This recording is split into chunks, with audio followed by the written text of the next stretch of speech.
Yeah, that was a good job of everybody on the D staff, Rob and T Knight, coming up with some things that they thought would be effective, and then to go along with the coverage in the back end, trying to mirror it up. We knew we were going to have to mix it up a lot, with what they do on offense, and that was just a good plan by the guys, and then great execution by the young men on the grass. What's the key to doing that well, especially against an up-tempo offense? Uh, I think the key with anything on defense is to make sure that it is in its simplest version, so the young men can absorb it and then they can execute it on the grass. That's kind of the word that's being used around here this week, is the execution part, because so many times on the film you see guys are literally 6 inches away from making game-changing plays. Well, how do you do that? You gotta focus a lot more on the execution part, and making sure that they truly understand the why. Why do I have to be tilted at this angle? Why do I have to be tighter on this tackle? What am I expecting? And so those 6 inches are the difference between a 40-yard bomb we give up or a sack, cost fumble, game-changing play. So I think everything goes down to making sure that we install things in its simplest form, so the young men can go just do it on the grass and understand the why. What are the main challenges with Northern Illinois personnel? Oh man, they're physical. I mean, I this is a school that I got a chance to compete against a couple times at one of my old place, San Diego State, and they are always physical, no matter what. They are a physical group that plays up. They went to Boston College, and I thought they physically got after them. So they're going to come in here, and I would think they would do the same. Especially, it didn't help that they didn't have the showing they wanted last week, but that's just more fuel for them to get up and correct and come in here and play with their hair on fire. So they're going to be a physical bunch. They present a lot of different personnel groupings, a lot of different formations, so it'll be a challenge. What have you thought through 2 weeks about your guys' physical play, ability to play physical and to tackle in space? Yeah, I think they're just showing again. I keep saying this, but they were trained from day one when we got here to do those things. They're athletically gifted.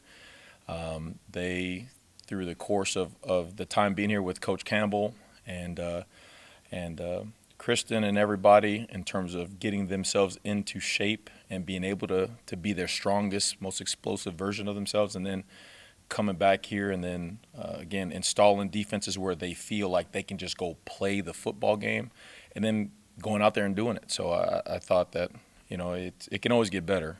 I mean, we're nowhere near where we need to be, but it is a good feeling when the guys do it, and then they gain validation that, hey, I can do this. I can do this routinely. So that's kind of cool. Having been a part of implementing this scheme at a couple different schools, or several different schools, where do you see, like at this point and as the first season goes on, the progress jump the most?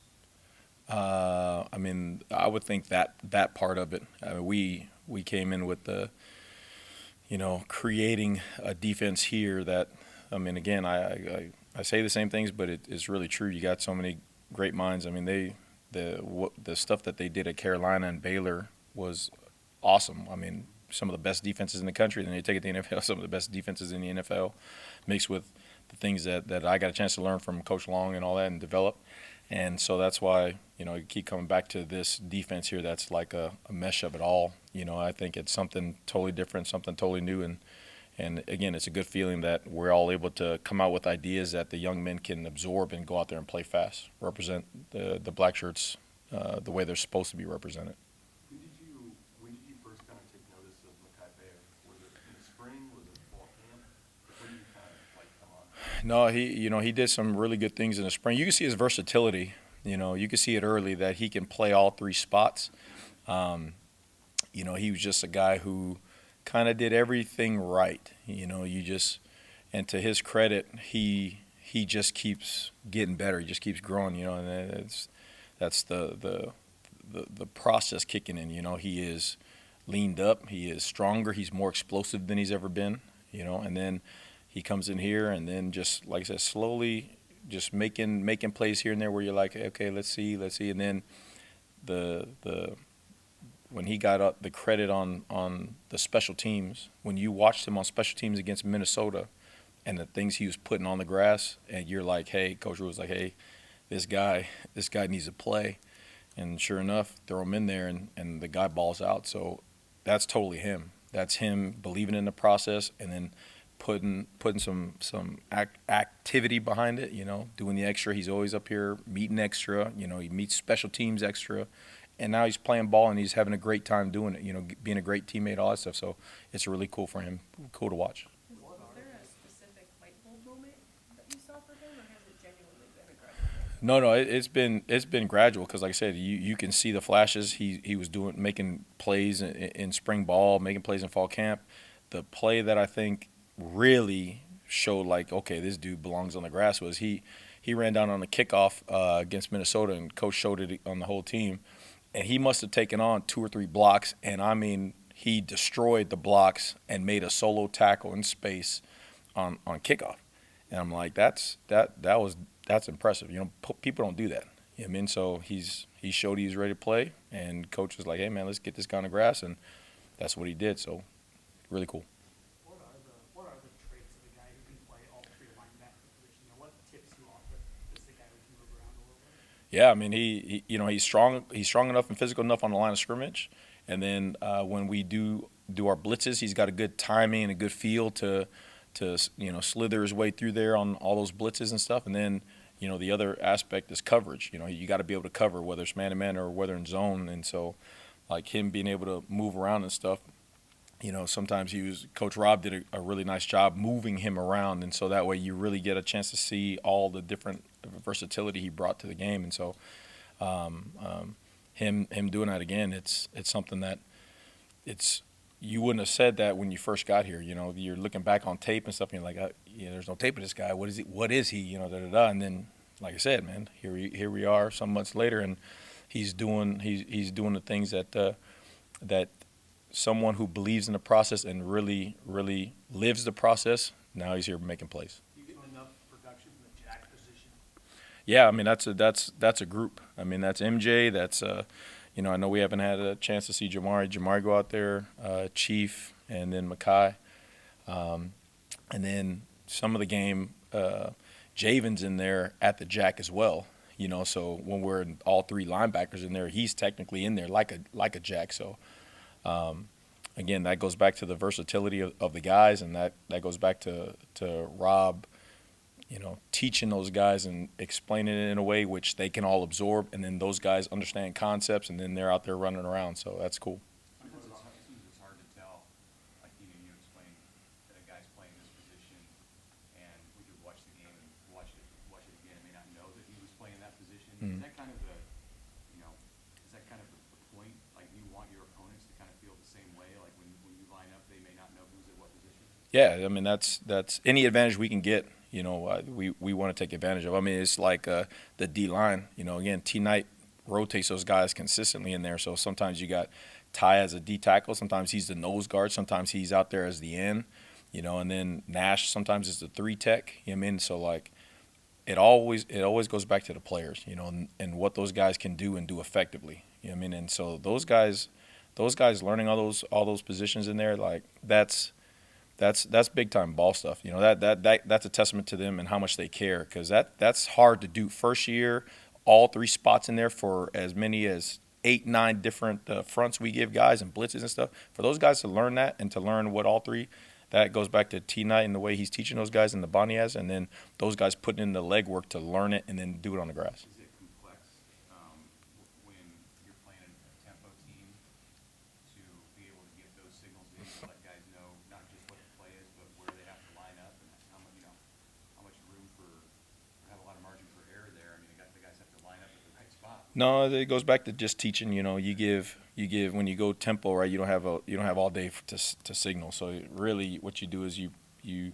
do word association. We're doing it right now, and we're running out of words. So I got to figure some stuff out. But you have a word, and the way you install it, this word means this front, it means this movement, it means this blitz, and it means this coverage. And that's how you teach it. You teach it just step by step. So that way, when you say the word, they're like, oh, it's this front.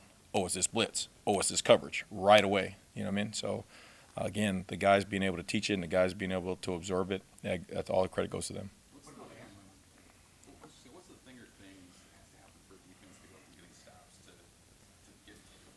Yeah, I think the takeaways come when you're aggressive. You're really aggressive, and I think that There's a fine line between having a lot of defense and having them think on the fly, and so going back through there and looking at some stuff, want to make sure that we do have enough defense to defend whatever we got to defend. These guys present a big problem that way because all their formations, all their personnel groupings, But also, I think you cause takeaways when guys are really physical and guys make those jumps on the ball, whether they're in zone and they understand what's coming or they're in man and their technique takes over and they're in that right spot and where their eyes can find the ball. I think those are the times where you create those takeaways. And like I said, we're 6 inches, 7 inches, 8 inches away. So now the gap becomes how do I make that up on defense? How do I, from the classroom to the walkthroughs to all that stuff, Coach was in there and saying, how do we make up that difference? And so we're going in there and trying to make sure that those guys are in those positions. Tony, what about Cameron Hart? Is he just scratching the surface of what his potential may be? Yeah, I mean, again, he's not. You say Cam, and he comes in the room. You don't look at and see him as like a freshman. I mean, he's very mature. He's a guy who feels like he's been there and done that already. But he'll be the first one to walk into a room and say, "Hey, I got to improve. I didn't make this play. I didn't make this play. I didn't make this play." And that's the thing. That's a good player to a great player. I mean, the first thing he out of his mouth is like, "I should have made this play. I should have did this right. I should have did this right." And so it's refreshing because. I think when good guys do good things, you want to see that. You want to reward them. You want to praise them. And he's a good guy. I mean, so it's cool to see him do those things so early in his career. Hey, what kind of challenges could Rocky Lombardi provide? He's the guy that started the game in the stadium in 2018, 7-year senior guy, quarterback. Yeah, experience. I mean, you see again, like you can't. They're almost like what we do on defense. You can't do all those things and not have that dude back there under center. You know what I mean? When you're in 14 personnel, you're in 13J, you're in 12J, then you go to 11, then you go to 21. I mean, with all the shifts, trades, motion formations, you can't do that if the guy under center doesn't know what he's doing and what he's looking at. So he's a mature guy, experienced guy. He knows what he wants to do, and so it's a challenge. We have a lot of youth on that D line. What have you seen from Van Poppel and Ballman and Princewell and Angel as well? Yeah, I mean, again, we're trying to get them up to speed and let them play, right? I mean, that's the whole deal. Is they're not here to watch guys play. They're here to play, and so I think the biggest thing is you got to get them on the grass and let them do it, right? Practice is one thing. You gotta do it in practice so that way everybody has a trust to put you in the game. But then the game's a whole nother level, right? There's guys who are great practice players, and then you throw them in the game, and then it's like they disappear for some reason. You gotta put it under the lights, and you gotta perform. So those guys going out there and performing, it only allows the road to increase, and then we can do more things with them and all that kind of stuff. Up to a point where you're saying, hey, maybe this is too much for them and all that stuff. But again, as many guys that can play is going to play. Y'all have been on the road for the last 2 weeks and you finally get to play at home. What does that mean to you and your guys? That means a lot. Like Coach Rule said it this morning when he came into the staff. Like, this is going to be my first game in one of the most historic venues in college football. Like you got to slow down and think about it for a second, because we got a game. But dude, it doesn't get any cooler than that. You know what I mean? It does not get any cooler to represent the end, running out there in the tunnel. And I'm looking forward to the tunnel walk and going out there and seeing 90+ thousand out there. You know what I mean? It's going to be a surreal moment for me. And I know the guys are raring to go. So if you can't get up for this game, then you don't need to be here. All right. Thank you, Coach. Thank you. Thank you. Thank you. Everybody.